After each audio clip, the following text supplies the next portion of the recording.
Hi there, it's me again, Lauren. I'd like to start this video with a trigger warning. If you know someone who has, or if you yourself have, suffered from or experienced an eating disorder, some of this information might be hard to listen to.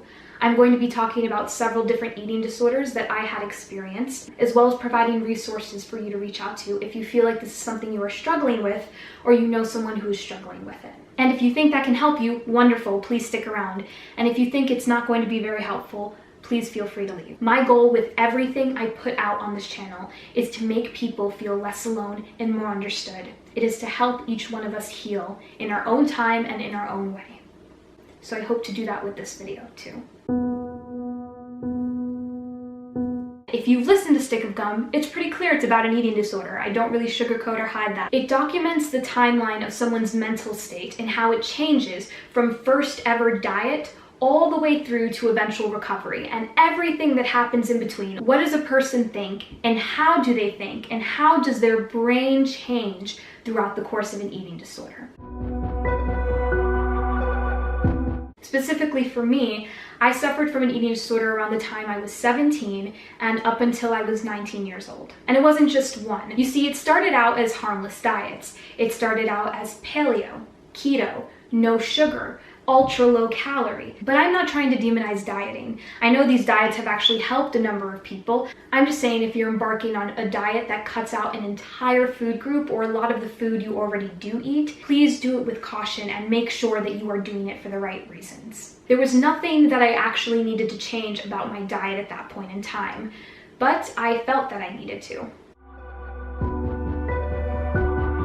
The main culprit of my eating disorder, the root of it, was feeling like I had no control in my day-to-day life. A lot of how I was living at that time was determined by other people. I felt like I had to keep doing things that other people were telling me to do in order to achieve a certain goal. I mean, have you heard the song Success? Same time period. And because I didn't feel a lot of freedom or control, I looked for it in an eating disorder.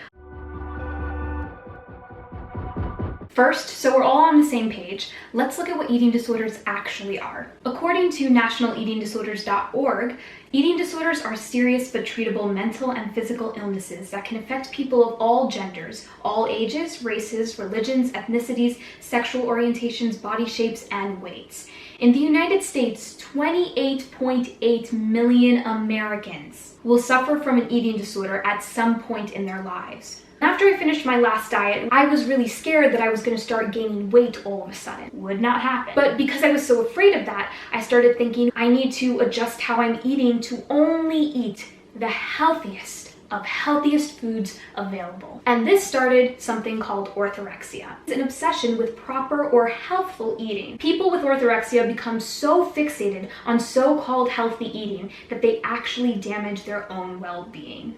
I would spend hours, unhealthy, unnormal amount of hours in a grocery store reading the back of packages to see what ingredients were in there, to see how much sugar was in it, and to see how many calories it was. I stopped going to all of my local grocery stores and instead went to ones far away because I needed to make sure I was going to one of those very healthy grocery stores. I was also weighing myself every day at that point, and I would freak out if the slightest number went up on the scale. As if our weight doesn't fluctuate every single day, every single hour. It does. So after I eliminated so many foods and got so frustrated because of orthorexia, this slowly turned into anorexia. A huge misconception is that anorexia means to not eat any food. If a person did not eat any food whatsoever, they would die. This is what it actually means. Anorexia nervosa is an eating disorder characterized by weight loss or lack of appropriate weight gain in growing children, difficulties maintaining an appropriate body weight for height, age, and stature, and in many individuals, distorted body image. People with anorexia generally restrict the number of calories and the types of food they eat. Some people with the disorder also exercise compulsively. The way I experienced anorexia was that I went long periods without eating food, and when I would eat food, it would be limited to the 3 items that I was allowing myself to actually have. And this was coupled with over-exercising. Now you would think limiting myself to about 3 different foods wouldn't last very long, right? And it didn't. It eventually made its way to become a binge eating disorder. Binge eating disorder is a severe, life-threatening, and treatable eating disorder characterized by recurrent episodes of eating large quantities of food, often very quickly and to the point of discomfort, a feeling of a loss of control during the binge, experiencing shame, distress, or guilt afterwards. It is the most common eating disorder in the United States. That makes me very sad. Because I had restricted for so long, there was no, oh, I'll stop eating these once I feel satisfied, or oh, I'll stop eating once I feel physically full. I could not register what healthy, normal physical fullness felt like anymore. I could not register what being satisfied was because of the mindset I had around food. And I just remember feeling so defeated and so confused and lost. And I decided at that point that I needed to put myself in a recovery center. So I did, and it actually did more harm than good. Let me clarify, recovery centers can be wonderful places.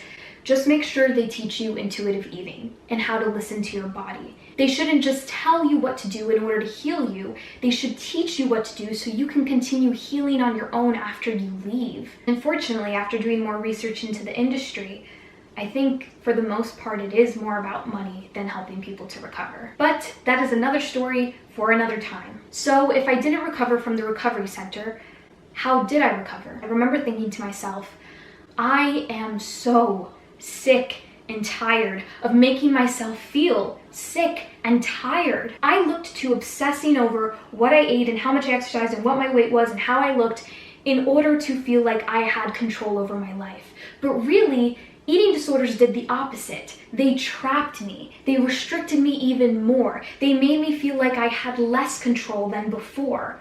I didn't realize that though, because I thought if I could change this one thing, this major thing about my life, maybe I would be able to change everything else. Maybe I would be happy. Maybe I would be free. And it was once I realized that I wasn't free, that I was very much not free, that I decided there was no other option for me except recovery. There's a website called eatingdisorderhope.com, and they have hotlines for 24/7 crisis help. If you have anorexia nervosa and associated disorders, you can call this hotline, 1-888-375-7767. And they don't only have a hotline for eating disorders, they also have one for suicide prevention, LGBTQ+ national hotline, national domestic violence hotline, and a recovery app, withinhealth.com. If you've come across this video and you can relate to anything I've just talked about, or you know someone who can, I want you to be able to get the help you need. And maybe you need different help than I'm offering, and that's fine.